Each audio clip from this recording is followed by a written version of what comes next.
عجیب بات ہے بھائی، فجر میں نہیں اٹھنے ہوتا، فجر میں نہیں اٹھنے ہوتا، اس کا مطلب یہی ہے نا فجر کی اہمیت نہیں ہے آپ کے دل میں۔ فجر میں جو مسجدیں خالی ہیں یہ اس بات کی گواہی ہے نا کہ لوگوں کو نیند زیادہ ضروری ہے، لوگ اپنے کمفرٹ زون سے، اپنے آرام سے محبت کر بیٹھے ہیں، اور اس محبت میں اللہ رب العزت کی پکار کو بھی اگنور کر رہے ہیں۔ الصلاۃ خیر من النوم، کہ نماز نیند سے بہتر ہے، اور انسان کہتا ہے سنہرے خواب دیکھنا بہتر ہے، نیند بہتر ہے۔ اس کا مطلب یہی ہوا نا کہ اللہ رب العزت کی بات کی کوئی اہمیت نہیں ہے۔ اب جو بندہ 4-5 بجے فجر میں نہیں اٹھ رہا اور فجر میں اٹھ کے مسجد نہیں جا رہا، تو اسے پھر چاہیے کہ اگر اس کی 5 بجے کی فلائٹ ہو تب بھی ایسا ہی کرے نا، گرل فرینڈ بلائے 4 بجے تب بھی سویا رہے گا۔ اگر مسلمانوں کے دلوں میں اللہ رب العزت کی اہمیت نکل گئی تو مسلمان دعوے تو 1000 کرے گا کہ میں اللہ والا ہوں، لیکن اللہ کی کوئی بات نہیں مانے گا۔ اللہ کی بات ماننے کے لیے ضروری ہے کہ اللہ کی معرفت، اللہ کی بات کی اہمیت آپ کے دل میں ہو۔ لیکن میرا مسلمان جانو مانو سے فارغ ہوگا تو اللہ پہ فوکس کرے گا نا۔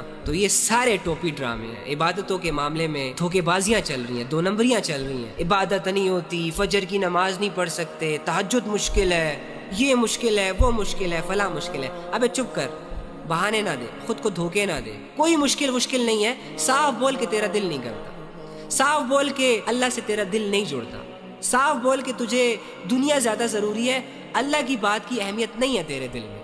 وہ دین، وہ قرآن، وہ شریعت، وہ احکامات جو اللہ رب العزت نے انسانوں پر فرض کیے، اور انسان یعنی اللہ کا، میں کیسے سمجھاؤں، جذبات میں میرے الفاظ غائب ہو جاتے ہیں کیونکہ میں دل سے سمجھانا چاہتا ہوں آپ لوگوں کو، لیکن آپ سمجھتے نہیں ہو۔ اب لیٹ سپوز ایک ماں جس کو یہ سینس ہے 12 سال کا بچہ جو ہے نا وہ صرف 10 کلو کا وزن ہی اٹھا سکتا ہے، تو وہ ماں کبھی بھی اس بچے سے یہ ڈیمانڈ نہیں کرے گی کہ تم بیٹا 20 کلو کا وزن اٹھاؤ۔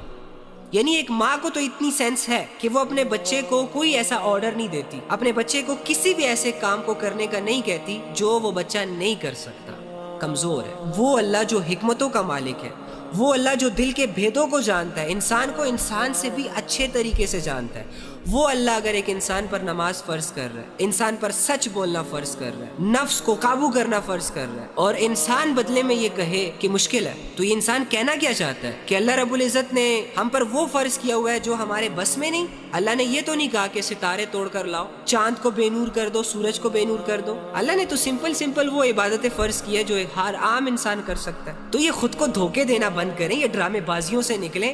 اگر آپ نے ایک عمل نہیں کرنا نا تو نہ کریں، بدلے میں یہ نہ کہے کہ مجھ سے ہوتا نہیں ہے، مشکل ہے، یہ ہے، وہ ہے، فلاں ہے۔ کچھ مشکل نہیں ہے، اللہ نے جو بھی فرض کیا ہوا ہے وہ انسان کر سکتا ہے۔ اللہ انسان پر کوئی ایسی چیز فرض کر دے جو انسان نہ کر سکتا ہو، تو آپ مجھے بتائیں اللہ ہمارے ساتھ انفیئر کر سکتا؟ جنت کمانا بھی آسان ہے، مشکل نہیں ہے، لوگوں نے اسے مشکل بنایا ہوا ہے نا۔ آپ کہتے رہو، آپ کے مشکل کہنے سے ان لوگوں کے لیے تو مشکل نہیں ہو جائے گی جو لوگ کما رہے ہیں۔ ایک مزدور 2000 روپے کے لیے دھوپ میں کھڑے ہو کر پتھر اٹھا رہا ہے، گھر بنا رہا ہے، اس کے جسم کو پسینے آئے ہوئے ہیں، اس کا جسم تھک گیا ہے، لیکن وہ اپنی ڈیوٹی پوری کر رہا ہے صرف 2000 کی خاطر۔ اور ایک مسلمان مسجد میں جا کے پنکھے کے نیچے کھڑا ہو کر اے سی کے کمروں میں نماز نہیں پڑھ سکتا، بڑا مشکل کام ہے جی، خود سوچو۔